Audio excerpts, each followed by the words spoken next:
Servus, ich bin die Babsi vom Breizlo. In meinem Kanal seht ihr, wie wir Bier machen, wer bei uns arbeitet, was bei uns sonst noch so los ist und wie sich die Brauerei entwickelt, seit ich sie von meinem Vater übernommen habe. Heute werden wir mal eine 5-Liter-Dosen anzapfen. Diese 5-Liter-Dosen habe ich jetzt angefangen zu verkaufen, und damit diejenigen, die eins gekauft haben, auch wissen, wie das genau geht, zapfen wir das jetzt an. So, dann nehmen wir als erstes ein Glasl, stellen wir das bereit, dann gehen wir da vorne so umklappen und den Hahn rausziehen.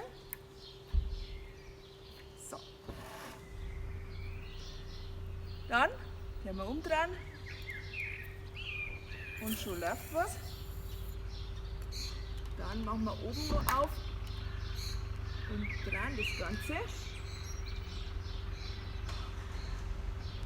damit der Druck weggeht, und dann läuft unten auch schön das Bier raus.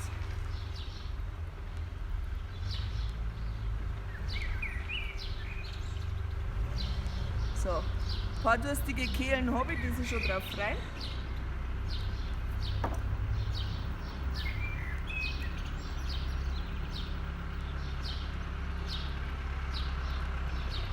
Und so läuft das jetzt schön.